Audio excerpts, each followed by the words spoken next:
ममता नहीं, पुत्र पत्नी में नहीं, ना अभिमान देह में।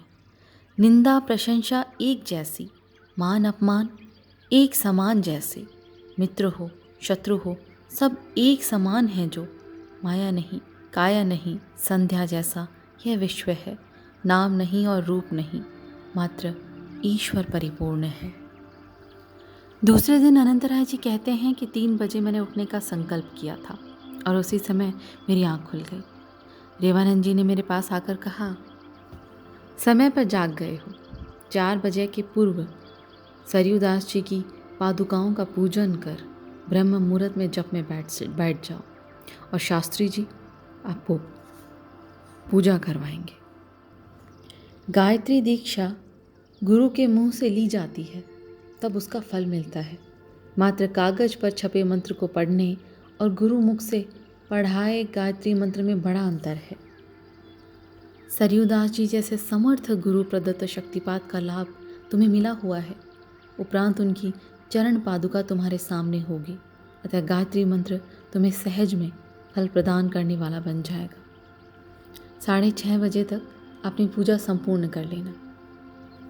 पूजा में शास्त्री जी ने उन्हें सभी देवताओं का पूजन कराया और उसके बाद सरयूदास जी की चरण पादुका का पूजन हुआ। अनंतराय जी कहते हैं कि पूजा के बाद जब मैंने आंखें बंद की तो मुझे लगा कि ये चरण पादुका पहने सरयूदास जी खुद मेरे सामने खड़े हैं और थोड़ी ही देर में मुझे लगा कि उन्होंने मुझे अपने पास बिठाया और फिर ओम नमः शिवाय बोल गायत्री मंत्र का संपुट किया और मेरे दाहिने कान में मंत्र बोलकर मस्तक पर जल का अभिषेक किया।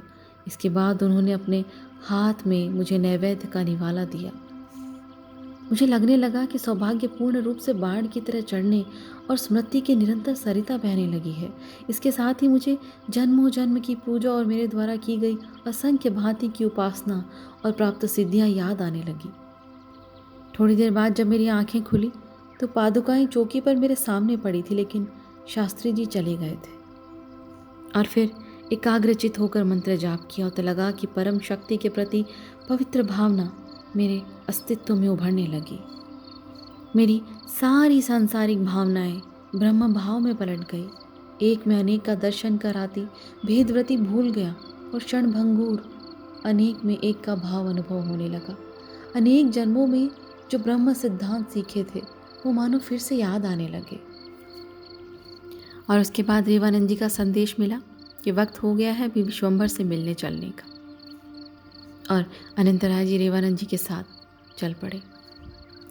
उन्होंने कहा कि विश्वम्भर के गुरु ओम ब्रह्मलीन हो गए हैं और उसका महोत्सव मनाया जा रहा है। विश्वम्भर के गुरु मृत्यु को प्राप्त हुए और उसके लिए महोत्सव। रेवानंद जी ने कहा, लगता है जन्म और मृत्यु तुम्हारे लिए स्वाभाविक घटना नहीं है, कोई विशेष घटना है। इसीलिए तुम्हारा सुख दुख की भावना का अनुभव पीड़ा देने वाला होता है। जहाँ तक देह का भान नहीं छूटता तब तक वह तुम्हारी साधना में अड़चन के रूप में आएगा। यदि यह बात तुम जानते होते तो इतनी तल्लीनता से जप नहीं कर सकते थे। मृत्यु की घटना तुम्हें बार बार विचार में डालती, ध्यान भंग कर देती। अब जब तुम यह सब अपनी नज़र से देखोगे फिर काल के नियम के अनुसार तुम सब भूल और स्वाभाविक हो जाओगे। अतः ध्यान भंग का परिबल नहीं रहने से तुम एकाग्र होकर मस्ती का आनंद उठा सकोगे। अरे मृत्यु, यही तो मानव जीवन के लिए महा महोत्सव है। अरे मृत्यु, यही तो नए जीवन का प्रवेश द्वार है। यह एक ऐसा दरवाज़ा है जहाँ से स्वर्ग की ओर जाया जाता है। मृत्यु के बाद ही तो मोक्ष का द्वार खुलता है। ब्रह्म में संपूर्ण विलीनीकरण तो मृत्यु के बाद ही होता है। अतः दुख दर्द शारीरिक मानसिक उपाधियों से घिरी आकुलता का अनुभव झेलते मनुष्य को मृत्यु के बाद ही तो छुटकारा मिलता है। प्रत्येक जीवन को अंत में वृद्धावस्था का दुख भोगना पड़ता है।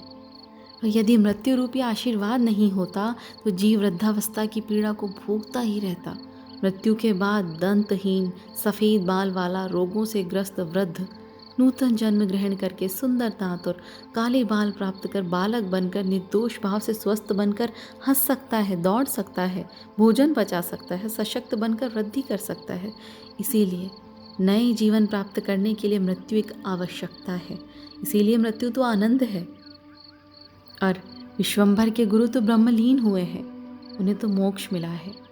सभी प्रकार के ऋणों और कामनाओं से मुक्त होकर जीवन मुक्त और सिद्धावस्था में मृत्यु के बाद सदा के लिए परम ब्रह्म में विलीन हो गए और उन्हें मुक्ति मिल जाने से उनके शिष्य और सिद्ध संतों में आनंद है।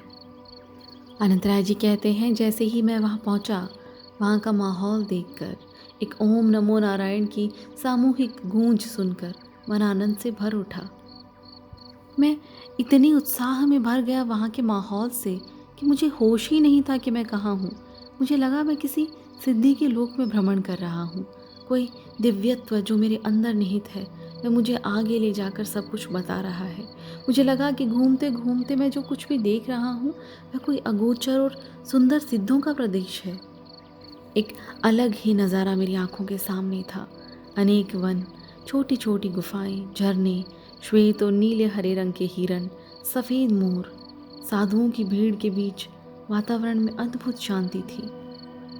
मुझे समझ आ गया था कि पूर्वकालिक ऋषियों के दर्शन की एक बहुत ऊंची अनुभूति मुझे हो रही है।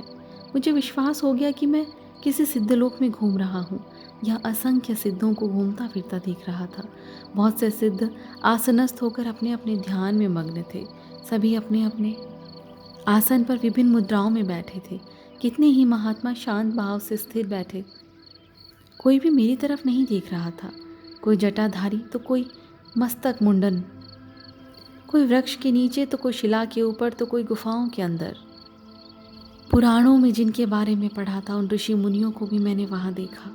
रामकृष्ण परमहंस, मुक्तानंद जी, शिरडी के साईं बाबा को भी वहाँ मैंने देखा और मैं स्तब्ध रह गया।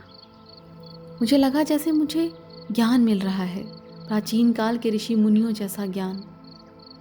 मैं ज्ञान अवस्था में चलने लगा।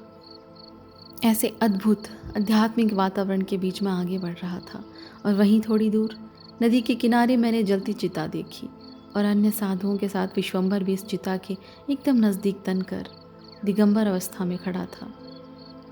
यह वह स्थान था जहाँ विश्वंभर के ओम गुरु पानी में रहकर समाधि अवस्था में रहते थे, जिनके घुटने तक के पांव मछलियों ने खा लिए थे। विशाल अग्नि ज्वाला देखते हुए ऐसा लगा कि चिता अभी अभी जलाई गई है। उस जगह का एक अलग ही अनुभव उस समय अनंतराय जी को हुआ और फिर वे वापस रेवानंद जी के साथ आश्रम की तरफ लौट गए और उसके बाद अनंतराय जी अपनी साधना में लग गए थे और ध्यान करने लगे थे, मंत्र जाप करने लगे थे। उन्हें लगने लगा था जैसे कोई अद्भुत शक्ति उनमें ऐश्वर्य, उल्लास और आनंद भर रही हो। वो कहते हैं कि ध्यान के समय अब मुझे कुंडलिनी विलास की दिव्य अनुभूति होने लगी थी। एक दिन मैं ध्यान कर रहा था, तभी मुझे इसका अनुभव हुआ कि मेरे आसन के पीछे की विशाल शिला के पास से बड़ा काला नाग निकला और मेरे चारों ओर आंटी मारकर मेरे दाहिने हाथ की मध्यमा उंगली पर डंक मारा। मेरा ध्यान टूट गया। यह उत्तम प्रकार की अनुभूति थी। छोटी सी समयावधि में मैंने लंबा पथ पार कर लिया था। दाहिने हाथ की मध्यमा उंगली में सर्पदंश होना यह सिद्ध योग की दृष्टि से मोक्ष प्राप्ति की निशानी है। मुझे ध्यान में विचित्र अनुभव होने लगे। कई महात्मा प्रकट होने लगे। एक बार एक महात्मा प्रकट हुए। उन्होंने मेरी छाती पर हाथ फेरा और मेरे मस्तक पर अपना दाहिना पैर रखा। तुरंत ही मैं महापुरुष को पहचान गया। वे स्वयं रामकृष्ण परमहंस थे। मैं ध्यान में निमग्न था। अनेक आवाज़ और शब्द मेरे कानों में सुनाई देने लगे। दूर रास्ते पर जा रहे, तेजी से वाहनों में सवार होकर जा रहे लोगों की आपस की बातें भी मैं बहुत दूर बैठे सुन सकता था। ये सब हटाकर मैंने ध्यान में मन केंद्रित करने का प्रयत्न किया, लेकिन मैं निष्फल रहा। तभी रेवानंद जी ने कहा, चिंता की आवश्यकता नहीं, तुम्हें दूर श्रवण की सिद्धि प्राप्त हो रही है और उसकी यही निशानी है। जब ऐसा हो तो कुछ समय ध्यान बंद करके आंखें खुली रखकर मंत्र जाप करना चाहिए। धैर्यपूर्वक साधना करते रहो, ऐसा तो बहुत कुछ होगा। लेकिन साधना के सभी दिन उल्लासपूर्ण नहीं होते। एक दिन सवेरे से ही मेरी दशा विचित्र हो गई। बेचैनी के साथ अंग में सुइयां चुभने लगी। मुझे आनंद नगरी तहस नहस हो गई जैसा लगा। रात्रि को मैंने कई बुरे सपने देखे, समुद्र के बाढ़ के दृश्य। मैं बेचैन हो गया। मस्ती के स्थान पर चिंता, तर्क वितर्क में दिन गुजर गए। माथे में गर्मी, क्रोध, भय, चिंता से भयंकर तूफान मचा था। मन में चंचलता बढ़ गई। मुझे कहते हुए शर्म आ रही है कि मेरा मन बहुत ही अपवित्र भावनाओं से भर गया। सचमुच इस प्रकार अनुचित दोष चिंतन, पाप चिंतन करते करते मेरा बहुत समय गुजर जाता था। जब रेवानंद जी को ये परेशानी बताई तो वे बोले, कई बार दुर्भिक्ष, दरिद्रता, क्षुद्रता, बेचैनी, क्षोभ, मूढ़ता आदि हमारे भाग्य के चक्कर होते हैं। वे साधना के समय भी हमारे स्वागत के लिए तैयार होते हैं। इसमें चिंता करने की ज़रूरत नहीं। उसे चाहकर समझकर दूर होने की आज्ञा दे दो। मैंने फिर से गुरु को स्मरण करके बिस्तर पर बैठकर मानसिक जाप शुरू कर दिया। तभी कुछ देर में मेरे प्राण में विकार शुरू हो गया। कभी पेट का भाग फूल जाता और फिर मैं जोर से सांस बाहर फेंकता। बार बार सांस अंदर अटक जाती। मन बहुत भयभीत हो गया था। तभी दान बापू ने कहा, साधना काल में ऐसा सब होगा, तुम भूल गए। डरे बिना सब सहज करके आगे बढ़ो। तुम्हारे अंदर महामाया कुंडलिनी जागृत हो रही है। साधना काल में मुझे अनेक अनुभव हुए। ये सब अनुभव वर्णन करना अभी मुझे आवश्यक नहीं लगता, परंतु पितृलोक का वर्णन करना मुझे आवश्यक लग रहा है, क्योंकि उसका मनुष्य के जीवन के साथ संबंध है। स्वर्ग और सिद्धलोक के बीच आए पितृलोक के दर्शन मैंने साधना काल में किए। पृथ्वीलोक में धनवान, मध्यम वर्ग, गरीब, पुण्यवान आदि प्रकार के मनुष्यों की कक्षा में फर्क है। ऐसा ही फर्क पितृलोक में है। फिर भी पृथ्वी की तुलना में वहाँ सुख की मात्रा ज़्यादा है। यहाँ मृत्यु को प्राप्त किए गए कई परिचित वृद्धों को मैंने देखा। अत्यंत न्यारे इस लोक में हम जो तर्पण, श्राद्ध, पिंडदान करते हैं, उनका सूक्ष्म भाव पितृलोक में स्वजनों तक पहुँचता है। इसमें कोई शंका नहीं। वो ग्रहण करते हैं जो हम भेजते हैं। मंत्रवाहक चित्ती शक्ति मंत्र द्वारा उसे यहाँ से वहाँ ले जाते हैं। जितना मृत्युलोक सत्य है, उतना ही पितृलोक भी सत्य है। मैं पितृलोक में विहार कर रहा था। तभी दो कंगाल, दुर्बल, अति करुण चेहरे वाले वृद्ध दंपत्ति पर मेरी नज़र पड़ी। मैं चौंक गया। मुझे प्राप्त योग बल द्वारा जान सका कि वे स्वरूपानंद के माता पिता हैं। मैं उनके पास जाकर उनके करुणामय चेहरों को देखकर ग्लानि अनुभव कर रहा था। कारण मैं जानता था, बातचीत करने की आवश्यकता नहीं थी। वे भी मेरे साथ बातचीत करने में समर्थ नहीं थे। मैं जानता था कि उनको मृत्यु के बाद आज तक अपने पुत्र की प्रेम की अनुभूति नहीं हुई है, और उसी की वजह से उनकी ऐसी हालत है। यह सब भौतिक लगाव की वजह से होता है, और इसीलिए स्वरूपानंद को माता पिता की तरफ का ऋण चुकाना बहुत आवश्यक है। तभी उनका मोक्ष संभव हो सकता है, नहीं तो यही ऋण चुकाने के लिए उसे फिर से शरीर धारण करना पड़ेगा। मन ही मन मैंने उनसे कहा और आश्वासन दिया कि थोड़े ही समय में आपके दुख का निवारण होने वाला है और ज़्यादा प्रतीक्षा नहीं करनी पड़ेगी। किंतु स्वरूपानंद के छोटे भाई को मैंने वहाँ नहीं देखा।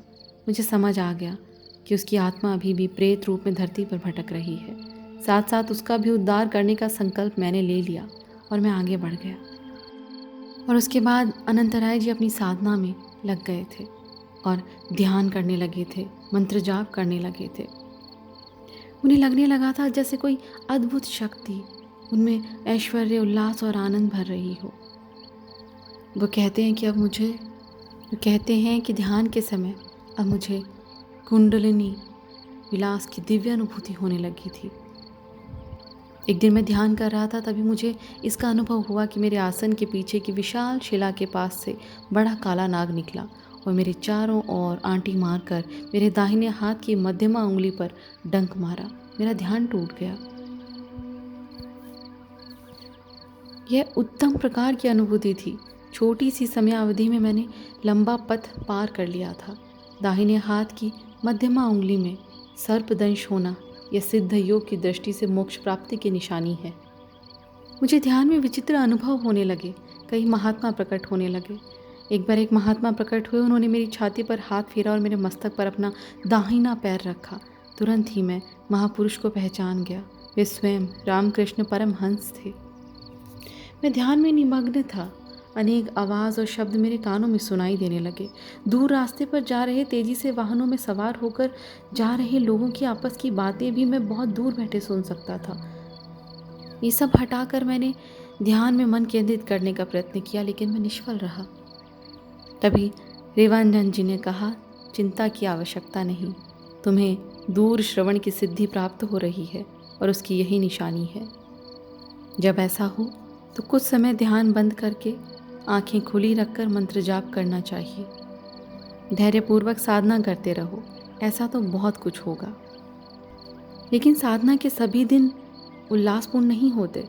एक दिन सवेरे से ही मेरी दशा विचित्र हो गई। बेचैनी के साथ अंग में सुइयां चुभने लगी। मुझे आनंद नगरी तहस नहस हो गई जैसा लगा। रात्रि को मैंने कई बुरे सपने देखे, समुद्र के बाढ़ के दृश्य। मैं बेचैन हो गया। मस्ती के स्थान पर चिंता, तर्क वितर्क में दिन गुजर गए। माथे में गर्मी, क्रोध, वह चिंता से भयंकर तूफान मचा था। मन में चंचलता बढ़ गई। मुझे कहते हुए शर्म आ रही है कि मेरा मन बहुत ही अपवित्र भावनाओं से भर गया। सचमुच इस प्रकार अनुचित दोष चिंतन, पाप चिंतन करते करते मेरा बहुत समय गुजर जाता था। जब रेवानंद जी को ये परेशानी बताई तो वे बोले, कई बार दुर्भिक्ष, दरिद्रता, क्षुद्रता, बेचैनी, शोभ, मूढ़ता आदि हमारे भाग्य के चक्कर होते हैं। ये साधना के समय भी हमारे स्वागत के लिए तैयार होते हैं। इसमें चिंता करने की ज़रूरत नहीं। उसे चाहकर समझकर दूर होने की आज्ञा दे दो। मैंने फिर से गुरु को स्मरण करके बिस्तर पर बैठकर मानसिक जाप शुरू कर दिया। तभी कुछ देर में मेरे प्राण में विकार शुरू हो गया। कभी पेट का भाग फूल जाता और फिर मैं जोर से सांस बाहर फेंकता। बार बार सांस अंदर अटक जाती। मन बहुत भयभीत हो गया था। तभी दान बापू ने कहा, साधना काल में ऐसा सब होगा, तुम भूल गए। डरे बिना सब सहज करके आगे बढ़ो। तुम्हारे अंदर महामाया कुंडलिनी जागृत हो रही है। साधना काल में मुझे अनेक अनुभव हुए। ये सब अनुभव वर्णन करना अभी मुझे आवश्यक नहीं लगता, परंतु पितृलोक का वर्णन करना मुझे आवश्यक लग रहा है, क्योंकि उसका मनुष्य के जीवन के साथ संबंध है। स्वर्ग और सिद्धलोक के बीच आए पितृलोक के दर्शन मैंने साधना काल में किए। पृथ्वीलोक में धनवान, मध्यम वर्ग, गरीब, पुण्यवान आदि प्रकार के मनुष्यों की कक्षा में फर्क है। ऐसा ही फर्क पितृलोक में है। फिर भी पृथ्वी की तुलना में वहाँ सुख की मात्रा ज़्यादा है। यहाँ मृत्यु को प्राप्त किए गए कई परिचित वृद्धों को मैंने देखा। अत्यंत न्यारे इस लोक में हम जो तर्पण, श्राद्ध, पिंडदान करते हैं, उनका सूक्ष्म भाव पितृलोक में स्वजनों तक पहुँचता है। इसमें कोई शंका नहीं। वो ग्रहण करते हैं जो हम भेजते हैं। मंत्रवाहक चित्ती शक्ति मंत्र द्वारा उसे यहाँ से वहाँ ले जाते हैं। जितना मृत्युलोक सत्य है, उतना ही पितृलोक भी सत्य है। मैं पितृलोक में विहार कर रहा था। तभी दो कंगाल, दुर्बल, अति करुण चेहरे वाले वृद्ध दंपत्ति पर मेरी नज़र पड़ी। मैं चौंक गया। मुझे प्राप्त योग बल द्वारा जान सका कि वे स्वरूपानंद के माता पिता हैं। मैं उनके पास जाकर उनके करुणामय चेहरों को देखकर ग्लानि अनुभव कर रहा था। कारण मैं जानता था, बातचीत करने की आवश्यकता नहीं थी। वे भी मेरे साथ बातचीत करने में समर्थ नहीं थे। मैं जानता था कि उनको मृत्यु के बाद आज तक अपने पुत्र की प्रेम की अनुभूति नहीं हुई है और उसी की वजह से उनकी ऐसी हालत है। यह सब भौतिक लगाव की वजह से होता है और इसीलिए स्वरूपानंद को माता पिता की तरफ का ऋण चुकाना बहुत आवश्यक है। तभी उनका मोक्ष संभव हो सकता है, नहीं तो यही ऋण चुकाने के लिए उसे फिर से शरीर धारण करना पड़ेगा। मन ही मन मैंने उनसे कहा और आश्वासन दिया कि थोड़े ही समय में आपके दुख का निवारण होने वाला है और ज़्यादा प्रतीक्षा नहीं करनी पड़ेगी। किंतु स्वरूपानंद के छोटे भाई को मैंने वहाँ नहीं देखा। मुझे समझ आ गया कि उसकी आत्मा अभी भी प्रेत रूप में धरती पर भटक रही है। साथ साथ उसका भी उद्धार करने का संकल्प मैंने ले लिया और मैं आगे बढ़ गया। अनंत राय जी कहते हैं, ऐसी अनुभूतियाँ मेरे लिए सहज हो गई थी। मैं परम ब्रह्मा की प्रार्थना कर रहा था और एक दिन प्रार्थना के समय ध्यान प्रारंभ होते ही एक ज्योति प्रकट हुई। सहस्त्रार्थ में मेघनाद सुनाई देने लगा। एक महातेजस्वी नीले बिंदु मेरे पास आकर बड़ा होने लगा और फिर वही तेजस्वी बिंदु मेरे सामने मनुष्य के आकार में बदल गया। क्षण भर के लिए मैं अपने आप को भूल गया था। उस समय कुछ देर तक तो मुझे कुछ भी ज्ञान नहीं था, फिर भी मेरी ध्यान की स्थिति तो वैसी ही थी। धीरे धीरे आंखें चौंधियाने वाला तेज कम हुआ। मैंने देखा वैसे ही रंग के कोई महापुरुष वहाँ खड़े थे। उनका शरीर सप्त साधुओं का बना हुआ नहीं था। अत्यंत चिन्मय किरण पुंज का शरीर वे धारण किए हुए थे। उन्होंने कहा, वत्स, कहो क्या इच्छा है। मैंने कहा, प्रभु मैं क्या कहूँ, मैं तो आपके स्वरूप को समझ भी नहीं सका। मुझ पर कृपा करें। मेरा स्वरूप जिससे मुझे सर्वत्र दिखाई देता है, मैं चारों ओर देख सकता हूँ। मुझे आँखों से दिखता है, मेरे सर्वत्र चक्षु हैं। पैर और सिर के बगैर भी मैं चल सकता हूँ। मुझे कोई भी क्रिया करने के लिए अवयवों की आवश्यकता नहीं। मैं दूर दूर होते हुए भी सबके पास हूँ। प्राणी मात्र की देह होकर रहने के बाद भी सभी देहों से भिन्न हूँ। फिर वे महापुरुष मेरे सामने स्थिर होकर मुझे प्रश्नार्थ दृष्टि से देखते रहे। मुझे विश्वास हो गया कि दिव्य पुरुष अन्य कोई नहीं, भगवत गीता का अर्जुन के समक्ष गान करने वाले परम ब्रह्म श्री कृष्ण हैं। मैंने गदगद होकर कहा, प्रभु मुझे पता नहीं मेरी क्या इच्छा है। मैं इच्छाओं से रहित हूँ। मुझ पर कृपा करके आप ही सब कहिए। उत्तर मिला, तुम्हारी सभी इच्छाओं को मैं जानता हूँ। तुम्हारे निश्चित कार्य सिद्ध करने के लिए मैं तुम्हें मेरी संकल्प शक्ति देता हूँ। इससे तुम जो भी संकल्प करोगे उसके अनुसार इच्छित कार्य कर सकोगे, परंतु तुम्हारा संकल्प व्यक्तिगत स्वार्थ के लिए नहीं अपितु परमार्थ के लिए होना चाहिए, तो ही वे पूर्ण होंगे। तुमको अपनी यह सिद्धि गुप्त रखनी होगी। इतना कहकर मानो हजारों सूर्य का प्रकाश फैल गया। फिर मैंने आंखें खोली, देखा तो प्रकाश कम हो गया और वहाँ कोई नहीं था। मुझे लगा कि मैंने यह अनुभव नींद में किया है।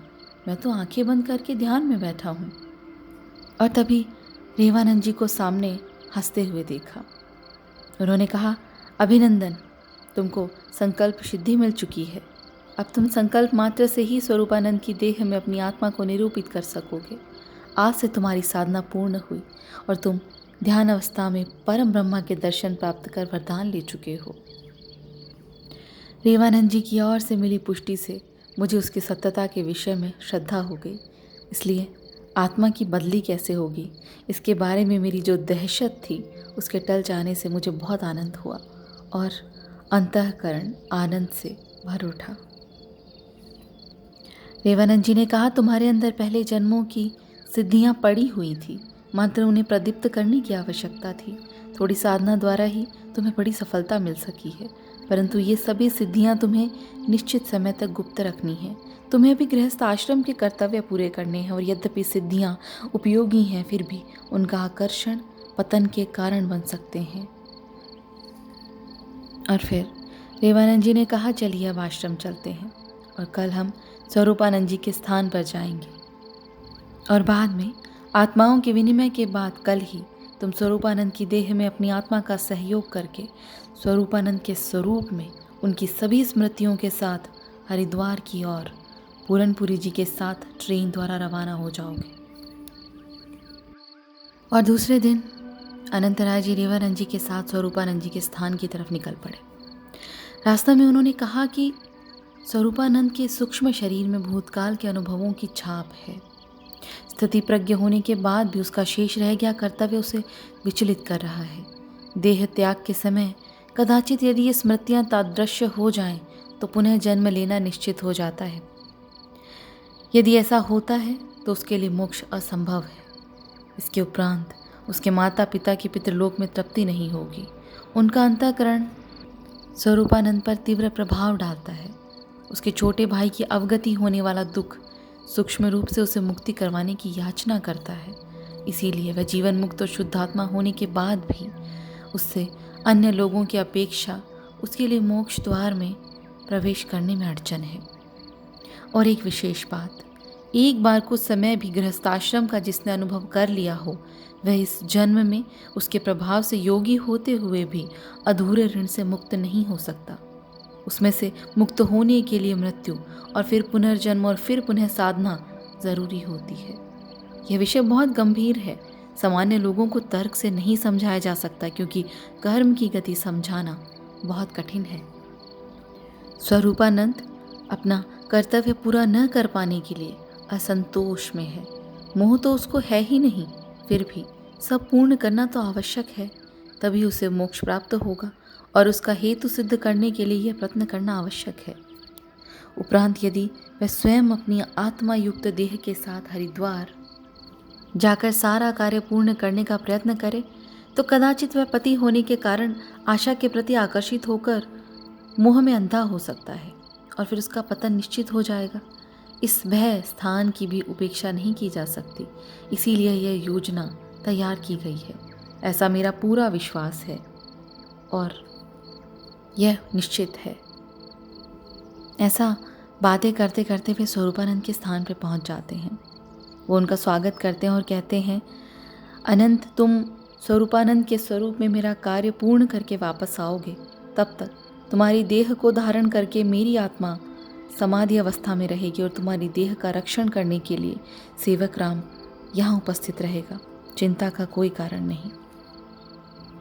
तुम्हें मेरे शरीर में रहकर जितना जल्दी हो सके कार्य सिद्ध करके वापस आना है, क्योंकि मेरी देह की आयुष्य मर्यादा अब शीघ्र पूर्ण होने वाली है। तुम्हारे वापस आने के बाद तुरंत ही तुम्हारी आत्मा की तुम्हारी देह में प्रवेश करवाकर और फिर कुछ ही क्षणों में मेरी आत्मा को देह में स्थापित करवाकर समाधि द्वारा ही मेरी आत्मा को युगाग्नि में भस्म कर मुझे देह त्याग करना है। अनंतराय जी कहते हैं कि और उसी के साथ मुझे लगा कि मेरी आत्मा एक तेजस्वी कण जैसे बिंदु स्वरूप में मेरे सहस्त्रार्थ चक्र से बाहर निकलकर चिलमिला रही है और सामने से स्वरूपानंद के सहस्त्रार्थ में से वैसा ही बिंदु निकलकर इस और आ रहा है। पलक झपकते ही मेरा आत्मा स्वरूप स्वरूपानंद की देह में प्रवेश कर गया और स्वरूपानंद का आत्मा स्वरूप मेरी देह में प्रवेश कर गया। उसी क्षण मुझे तुरंत लगने लगा कि अब मैं अनंत नहीं स्वरूपानंद हूँ। मैं उसकी पूर्व देह को निहार रहा था। बहुत विचित्र लगा। मेरी उस पूर्व देह में अब स्वरूपानंद की आत्मा का वास है। हम दोनों हमारी पूर्व देह के सूक्ष्म शरीर और उसके स्पंदन और स्मृतियों का अनुभव करते हुए आमने सामने देख रहे थे। कितनी तेजी से आत्मा के आदान प्रदान का ये कार्य हुआ। ईश्वर दत्त संकल्प शक्ति कितनी महान है, इसकी मुझे आज प्रतीति हुई। और तभी पूरणपुरी जी के शब्द कानों में पड़े, चलो स्वरूपानंद जी, अब हम आपकी जन्मभूमि हरिद्वार की ओर प्रयाण करते हैं। अब शरीर स्वरूपानंद का था, आत्मा मेरी थी और सारी यादें स्मृतियाँ उस शरीर से जो जुड़ी थी वे स्वरूपानंद की थी।